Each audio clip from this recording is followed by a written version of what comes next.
Nuestros objetivos de este campeonato simplemente yo creo que es disfrutar e intentar aprender sobre todo. Creo que es un trabajo que es a largo plazo, que tenemos ahora el bloque sub-18, que en realidad casi todo es sub-16 y que es un gran bloque que puede aportar mucho a la sub-16 de este año y tendrán que aprender muchísimo, pero no nos quitamos el objetivo de intentar lograr una medalla.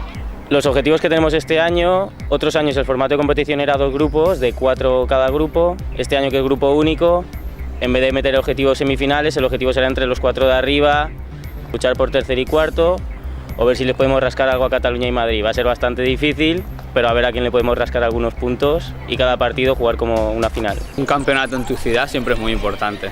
Sobre todo va a venir mucha gente de amigos, familiares, todo el mundo, todo ese apoyo y esa grada que seguro que vamos a tener llena en nuestros partidos.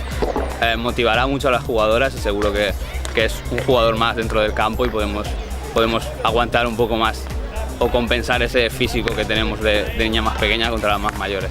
A las familias de Valencia no se pueden desplazar normalmente a ver a sus hijos y luego también van a poder ver todos sus amigos, a los chicos aquí, han visto en 4 Naciones o en la World League hockey de nivel, pero ahora la gente que va a venir a ver a sus hermanos, a sus hermanas, a sus amigos, entonces creo que es una cita bastante importante para el desarrollo del hockey en Valencia. Para que la gente venga a ver el campeonato, lo primero es que sepan que las 4 selecciones que vienen son las mejores en el panorama español, ahora mismo, que son Madrid, Cataluña, Cantabria y nosotros.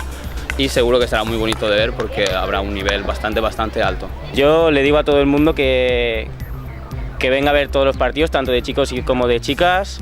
Por mi parte os digo que los chicos vamos a dar todo en todos los partidos, no sabemos los resultados que sacaremos, pero bueno, que vamos a intentar dejar el nombre de la federación lo más alto posible.